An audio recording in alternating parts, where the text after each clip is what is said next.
Hello everyone, and welcome to the second lecture of Lifespan Development with Wayne County EMS. This is Keith Woodmeyer. We're going to start talking about toddlers.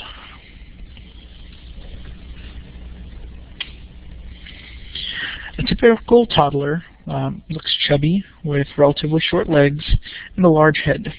A typical 2-year-old measures between 32 and 36 inches, which is 81 to 91 centimeters, which is about half of an adult's height. A toddler's heart rate is usually between 80 and 130 beats per minute, and respiratory rate is about 20 to 30 breaths per minute.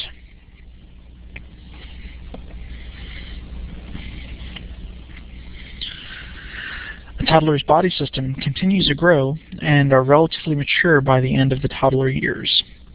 The terminal airways of the respiratory system continue to branch, and the alveoli increase in number. In the musculoskeletal system, muscle mass increases and the bone thickness increases. Continued development of the nervous system allows effortless walking and other basic motor skills. Fine motor skills are developing, such as throwing a ball, scribbling. At this point, the brain has achieved 80 to 90% of its ultimate weight at age 3.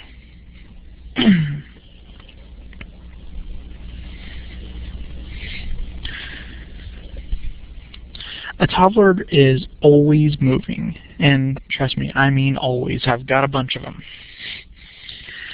As a result, toddlers are prone to injury. Remember that infants and toddlers are top-heavy. The head is larger and heavier relative to the rest of the body. The skull of an infant and child is thin and flexible.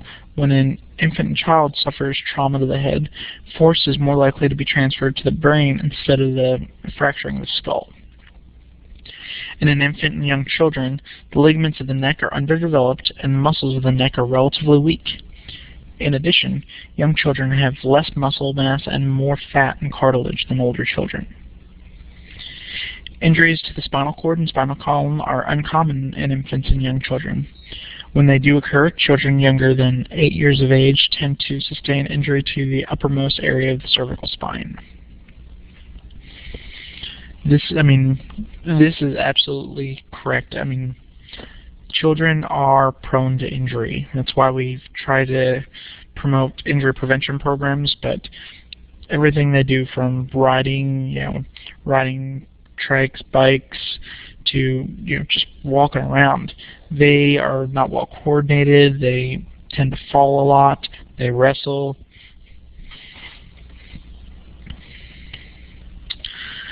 A toddler is more susceptible to minor respiratory and GI infections because the immunity that the child had from their mother is lost.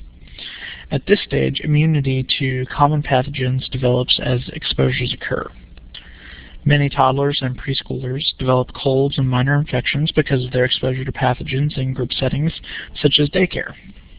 Daycares they're just a pool of germs, and there's really no good way to prevent this. It could be the cleanest, best daycare in the world, but when you put so many children together who have decreased immune systems because they've lost that immunity that they had from their mother, then they share germs.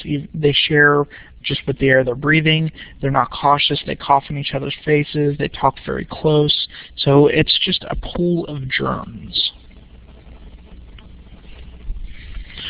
The digestive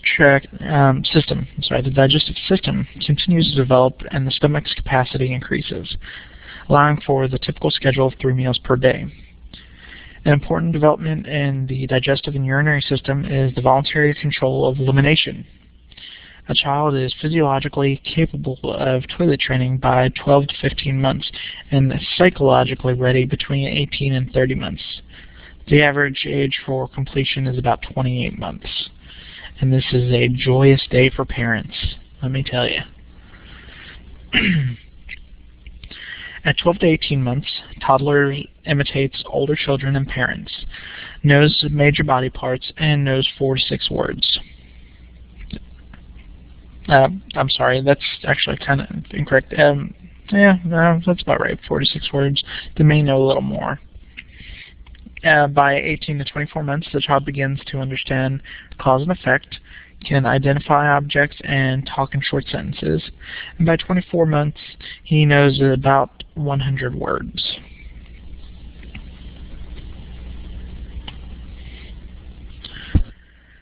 A toddler responds appropriately to an angry or friendly voice. When separated from the primary caregiver, most toddlers experience strong separation anxiety. A toddler is easily frustrated and may have temper tantrums in an attempt to control others. A toddler can answer simple questions and follow simple directions. However, you cannot reason with a toddler. It's just not possible.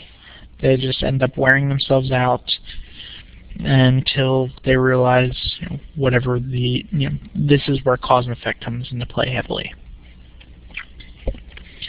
A toddler responds appropriately to angry and friendly voices, like we said.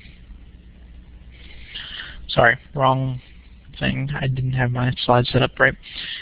At this age, children have some significant comfort objects. Maybe they have a favorite toy, a favorite stuffed animal. They may have a blanket.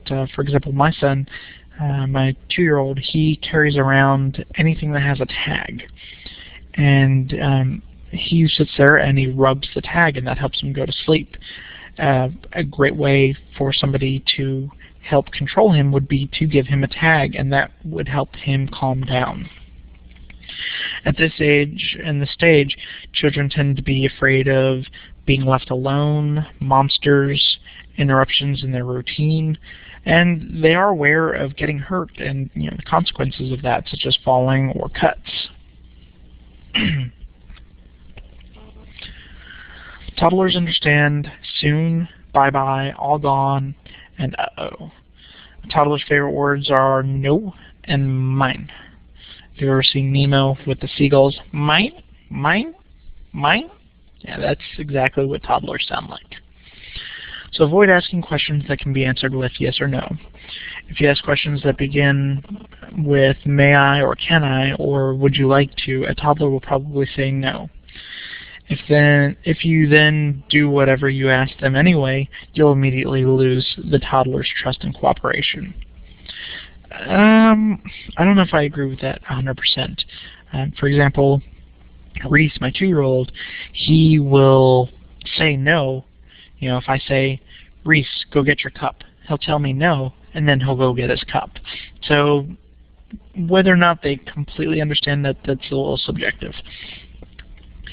Toddlers are distrustful of strangers. They are likely to resist examination and treatment. When touched, they may scream, cry, kick. Toddlers do not like having their clothing removed and do not like anything in their faces.